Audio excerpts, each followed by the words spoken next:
Well, good morning, everybody. Everybody good? All right, well, good deal. Well, we'll get rolling. Well, thank you for coming this morning. As all of you know, the yellow-legged hornet is something we've been dealing with for at least the last month or so. And I appreciate you being here just so we can give you a quick update on where we are and what's going on.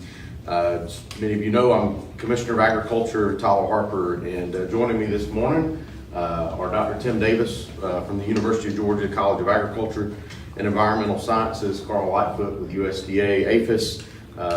He is the State Plant Health Director, and also Mike Evans, who is our Plant Protection Division Director here at the Department of Agriculture.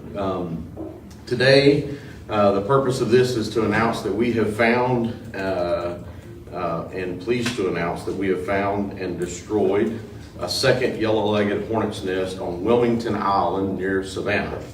And as you know, these invasive pests, the yellow-legged hornet, pose a significant threat to our native pollinators here in the state of Georgia, and also our number one industry. As we've discussed before in these conversations already, you know, agriculture is our number one industry. Pollinators like honeybees are required to allow our industry to be successful, and these hornets pose a significant threat to them because they are a predator of those pollinators.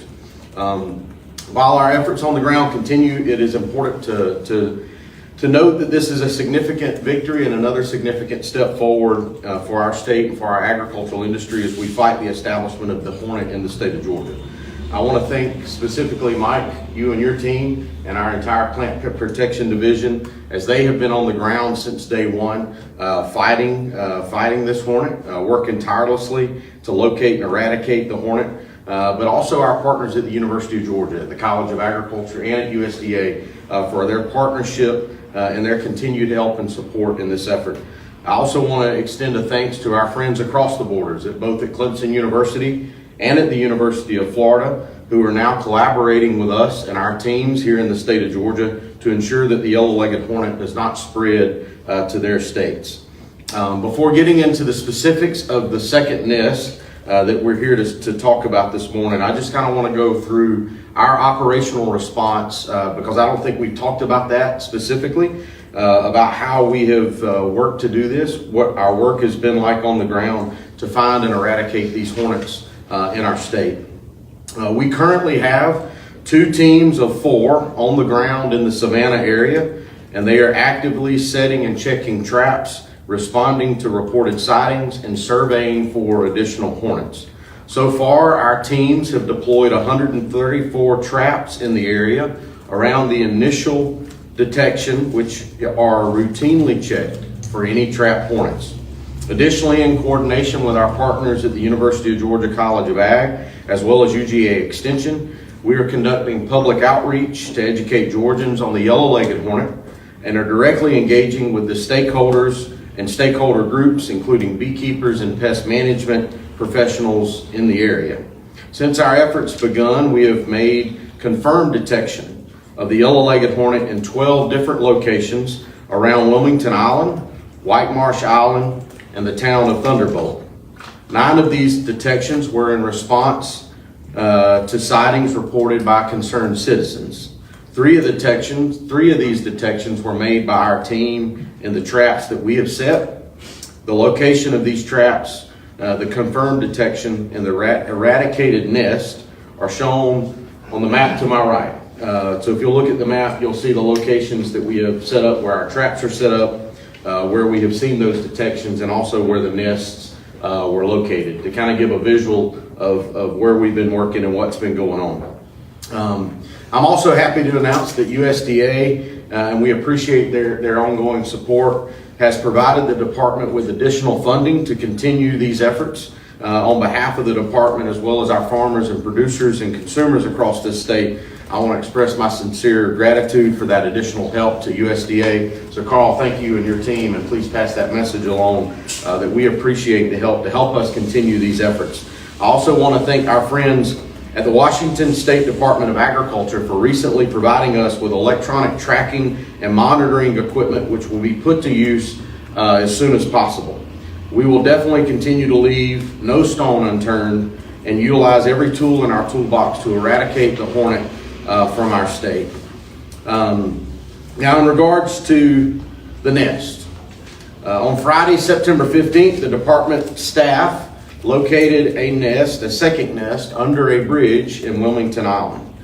This is in stark contrast, obviously, to the first nest that we found that was over 80 feet up a pine tree in more of a residential area. But this is consistent with what has been seen in Europe, where they have been dealing with the yellow-legged hornet as well. Department staff and our team reached out to the same pest management professionals who helped us with the first nest, and that nest, the second nest, was destroyed that evening, the evening that it was found, on Friday evening the 15th. The nest was located using a variety of methods that essentially allow our staff on the ground to reduce the area in which the hornet could possibly be located. The first method that our team has been using is capturing, marking, and releasing hornets to estimate the distance from the trap location to the nest. Secondly, our team has been taking the hornets that were captured, taking them to different locations, releasing those hornets so their flight direction can be observed. As we continually did that process, multiple iterations obviously, the search area got smaller and smaller, and our team was able to locate the location of the nest specifically, and were able to find the nest. After the nest was destroyed, it was examined by Dr. Lewis Bartlett from the University of Georgia and Dr. Jamie Ellis from the University of Florida. They identified developing hornets within the nest and confirmed that there was no evidence of the production of males or queens at the time of destruction. I think that is very significant to point out because the production of males and queens is essential to the establishment of a new colony or a new nest. The fact that this process has not started happening yet in this particular nest increases our chance of successful and complete eradication. Just as a point of note, sterile females, the worker hornets are all sterile females, and the production of queens and males indicates the colony is deteriorating and preparing for the establishment of a new colony by a reproductive queen. This nest had not gotten to that point, and so we feel very confident that hopefully that this increases, as I said a second ago, our chance of eradication, and that there will be no other nest created out of the hornets from this particular site. Additionally, scientists from the University of Georgia have sequenced the genetics of the hornets that we trapped from the first nest and the first eradication, and evidence suggests that these hornets originated in Asia. DNA samples have been taken from hornets from this second nest, and genetic analysis of these samples are currently ongoing. I think as we continue our effort, it's important for our message from the department, especially to the citizens in the Savannah area and also across the state. Please continue to report any suspected sightings of the yellow-legged hornet to the Department of Agriculture. An online reporting form and additional information about the hornet is available on our website at agr.georgia.gov. It's prominently displayed on our home page. Georgians with additional questions or concerns can definitely reach out to the email link that we have set up, yellow.leg.hornet@agr.georgia.gov. I lastly want to thank the beekeepers across our state, especially those beekeepers in the Savannah area, for their attention to this situation. They have been tremendous in helping us find and eradicate the hornet and work to eradicate the hornet. I will say this to commercial beekeepers and other citizens. I think it's vital to our effort that we have live specimen to track and to trace. And because this allows our team to more quickly find any additional nests if there are any. So if you're a commercial beekeeper and you find a hornet, please report that. And please, if you're able, keep it alive, because that will help our team come to your location and begin the processes that we've been implementing to find and eradicate any other nests that may be out there. So I think it's important to ensure that we get that point across. So those live specimens are very important to tracking, and we're asking you to resist the urge to kill those hornets and immediately report those sightings to the department. So as I've said many times, our team has went above and beyond, and I can't thank our team enough for the work that they have done. We hit the ground running whenever we first saw the original sighting of the yellow-legged hornet in the Savannah area, when we first got the initial report, when we confirmed that. As you know, within 2 weeks, we found the first nest. We eradicated the first nest, and now here we are a couple of weeks later and finding a second nest, and we have eradicated that nest as well. Our team is going to remain vigilant. This is not over. This is a long process. I think for purposes of understanding, eradication means no sightings within a 3-year period. And I think that's important to point out. So eradication is a long, long process. So our team is going to work really hard to ensure that we get to that point. So with that, I'm going to pass it off to Dr. Tim Davis with the College of Ag for any comments that he may have, and to maybe go in a little more scientifically on what we're dealing with. But I'm going to pass it off to Dr. Davis. Dr. Davis. Thank you, Mr. Yes, sir. First off, I want to congratulate you all on this victory, particularly Mike and, yes, sir, and David Williams and their teams that are out there. They're working hard at this and doing a fantastic job. My name is Dr. Tim Davis. I'm a PhD in entomology, that's the study of bugs. And my area has always been fire ants. So invasive species are kind of my thing. And I'm the county agent in Chatham County. I'm also the director of the Coastal Georgia Botanical Garden, but I'm also a beekeeper. And we've been working with beekeepers for a number of years. Myself, Dr. Delaplane, Keith Fielder, and one of the things we've been educating them on are the threats to honeybee keeping. It's not a simple process these days. There's small hive beetles, there's varroa, and this is just another thing that puts pressure on it.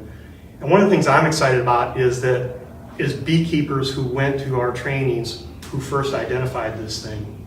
They took pictures, they sent it to my office, they sent it to Mike and said, we think this is what it is. My master gardeners that I trained, they took those pictures and said, we think this is what it is. And that's what started this whole process. And so it's exciting that when your job is to educate and teach people about science, to see that come to fruition. And it's exciting to see that GDA and the university and the county officials and USDA and the beekeepers and the citizens and going global, you start talking about Washington State and Europe and all these people working together on this problem. We're still learning a lot. I took my first entomology class in the 1980s. I've never realized how many insects have yellow legs until now. So we're still learning, and we are out there educating. I've talked to beekeeping associations along the coast already. We're getting ready to talk to pest control operators, because the most important thing in success of this is going to be the public involvement. We need them to keep reporting, keep looking, keep trapping, and report that so that we can continue to define where they are. And we use that information to help find these nests. And the way that goes is you capture one of these hornets and you tag it and you let it go and you take a compass heading. Which way is it going? And then how long is it before it's come back? And that gives us kind of an idea of distance. And you get more points and you follow that, and pretty soon you got these lines that all cross, and that's how you narrow it down to this. It's a tedious process. There's technology.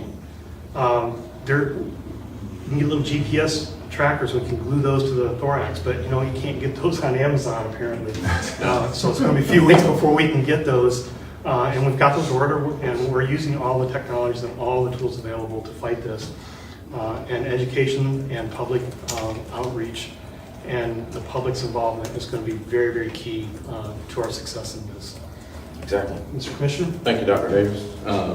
And Dr. Davis is right. I want to start off, I think it shows the importance of not only the partnership, but also the importance of our extension service and our research teams at the University of Georgia and the work that you do every single day.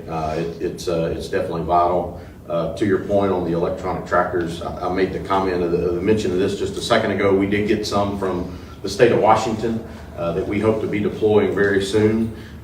We have had some electronic trackers on order for quite some time. Unfortunately, they have been difficult to come across, but that will help our team in additional tracking methods in relation to this Hornet. I know I didn't mention this earlier. I meant to, but to my right is portions of the second nest. Obviously, this isn't the entire nest.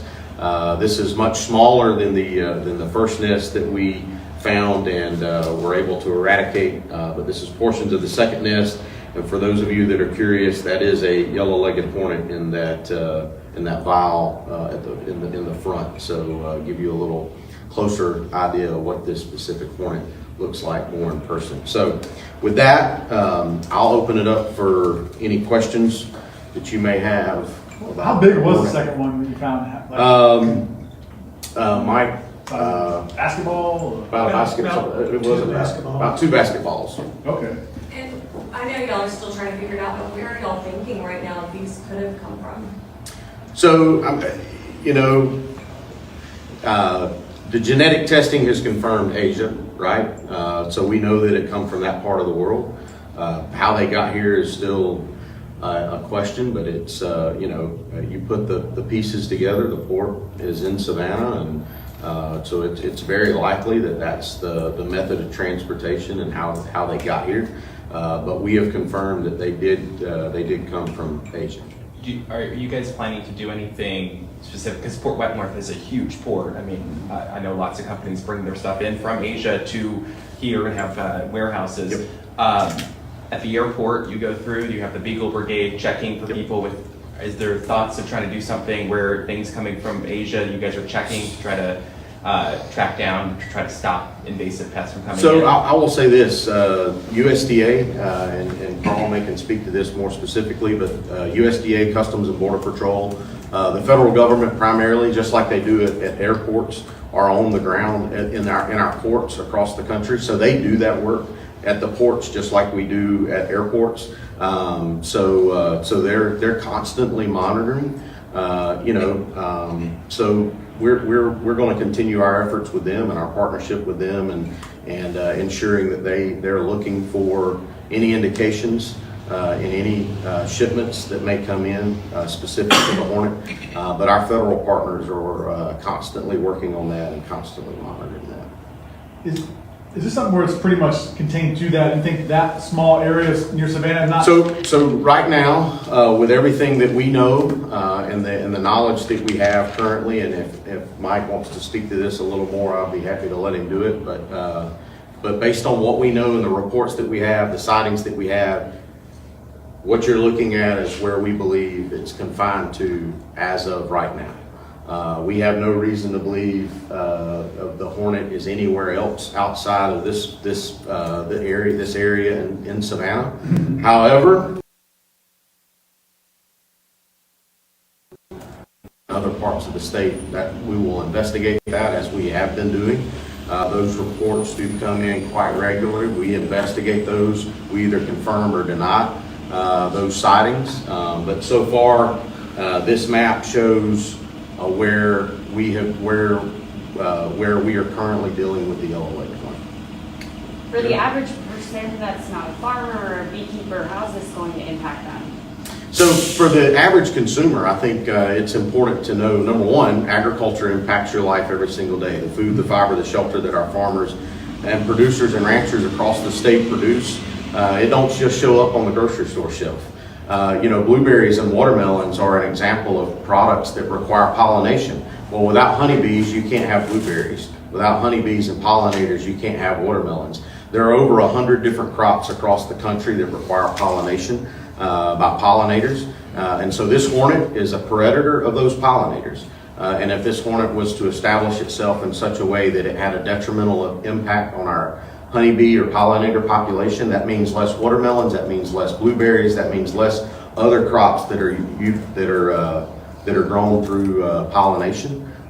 which means that you're not going to be able to find them on the grocery store shelf, or if you do, in some cases it could mean higher prices at the grocery store. So it does translate to the consumer, and I think that's the important part about this. I think most people, when they think of a Hornet, I think most people think of the Hornets that we deal with, but this is a different type of Hornet, and can have detrimental impacts on our agricultural industry, which in turn translates into issues that the consumers could see in the marketplace. Have there been any more sightings since the second nest was eradicated? So the nest was eradicated on Friday, and I'll flip that over to Mike in relation to any confirmed sightings since Friday. Mike? No, excuse me, since Friday, we've not had any new sightings.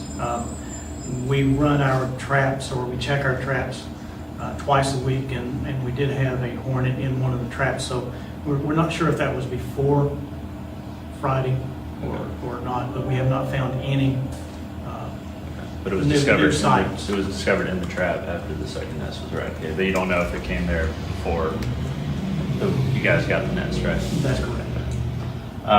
Has anyone been stung? To our knowledge, no, none of my folks have been stung. All hornets, wasps, bees are a little bit defensive when you get around their nest, their home. They want to protect that.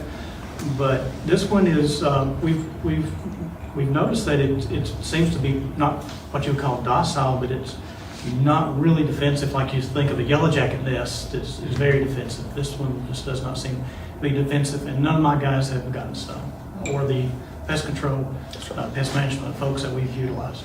Just last thing on that same thread, y'all been dealing with this for a little over a month now. What all have you learned about these insects that have surprised you, perhaps? We have learned a lot. Talking with some of the folks in the UK has been very helpful because they're dealing with the insect. USDA folks we've talked with that have been looking into the insect, and what we've just simply experienced, baits, which ones seem to be preferred, and it's been a learning process for us to do what's called beelining, or finding a hornet, taking as Dr. Davis mentioned, taking a direction. So it's been an experience for us, but we're learning, and I think it definitely paid off in finding the second nest.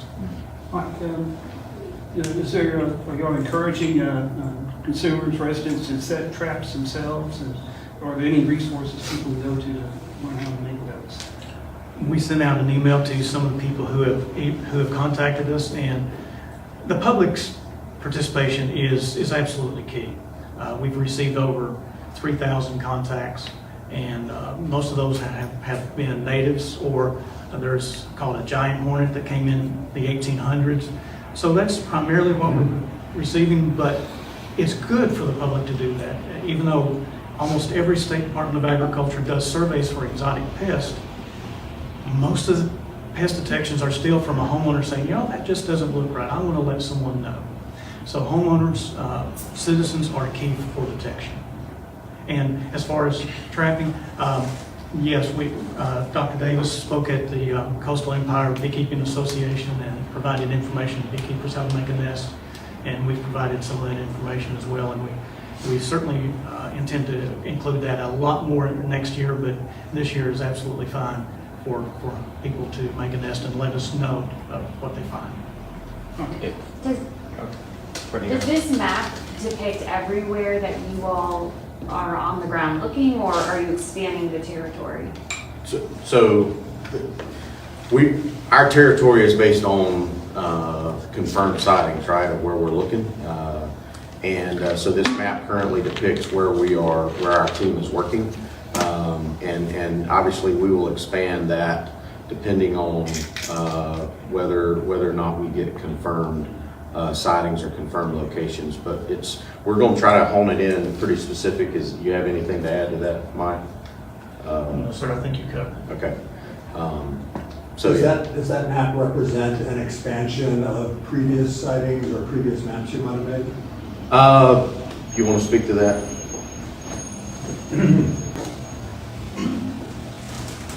When we were first notified by the beekeeper, which was really good, as Dr. Davis mentioned, it was the first year beekeeper, and he noticed something different and said something to someone, which was good. So our idea was to put out a big loop. Let's see if there's anything on the outside of the perimeter. We didn't see anything. And so now we're focusing on kind of this, it's a big area, but it's a much smaller area. And trapping and monitoring is definitely key to it. So yes, we intend to continue to deploy more traps, but it's a long process. It's at least, it's 3 years of negative data. So we're in this for several years. Is there any evidence though that the territory has expanded since you started looking? No, we don't have enough information on that. This may be a stupid question. Does it take a lot of hornets to build a new nest? Like if you didn't eradicate all of them when you got the second nest, could they have a couple of them flown somewhere else to build a new one? Or is it something that requires hundreds to be able to do that? Okay. Yeah. Hornet wasp biology, the workers are all sterile females. And as far as we know, or the science is that no, they can't go and found a new colony because they're sterile females. However, if a queen can establish a nest. So it's very possible that the first nest that we found was a single queen that established that nest on her own. And so, to your point, it doesn't take multitudes of hornets to establish a nest. It can be established by a single queen. You want to talk to that, Dr. Davis? Yeah, so the life cycle on the thing, on these hornets is an annual life cycle. A single mated queen harbors over the winter. And the reality is an invasion could have happened from a single mated queen. So, when you start talking about inspections at the port or things like that, they're looking for an insect that's 1 inch long in 1 million containers. And that's if it's the port. Maybe it's the military base. Maybe it's the airport. Maybe it's somebody who went and visited that area and it came back in their suitcase. Looking for a single insect that's 1 inch long. So she's going to harbor over the winter. She's going to establish what they call a primary nest, and she's going to raise out a few workers who are sterile females. And then usually June or July, at least in Europe, and again, that's a question that we have because we're not Europe and our weather's different. So sometime June and July, they establish what's called a secondary nest, and that's what we're finding. That's these very large nests, and they can build up to about 6,000 workers in that period of time. Sometime here in the fall, and that's why this is encouraging, because sometime in the fall they begin to develop reproductives. And this is encouraging because we're not seeing the reproductives in here. Once they have reproductives, they go up and they mate in the air, they come back, and then eventually in the fall, as the weather cools, the workers begin to die, the drones, the males die, and the females, these mated females disperse and goes back to that, and we're back at that life cycle. So this is encouraging because there's no reproductives in this particular nest. That means we've got a little bit more time than we thought we might have had to work on this problem. So that's kind of the life cycle. That's what we're looking at. We're trying to get as many of these out of here as we can. That's why it's important for us to be looking for these, important for us to be finding these nests and destroying these nests, because we want, what's going to happen at some point is if there's nests out there that we don't find, we get that dispersal and we start this process all over again in the spring. Thank you, Doctor. I think Dr. Davis made a really good point in saying that it's very possible that all of this could have started by a single queen that could have come into the United States or into the Savannah area by a multitude of different vectors. So it's hard to your point, to your question earlier, and I think he elaborated on that. It's hard to really know where to look, right? Because it could have been a hibernating female and nobody would have ever knew that it was there. So it's very difficult, but at the same time, we've got to remain vigilant in what we're doing. But it is very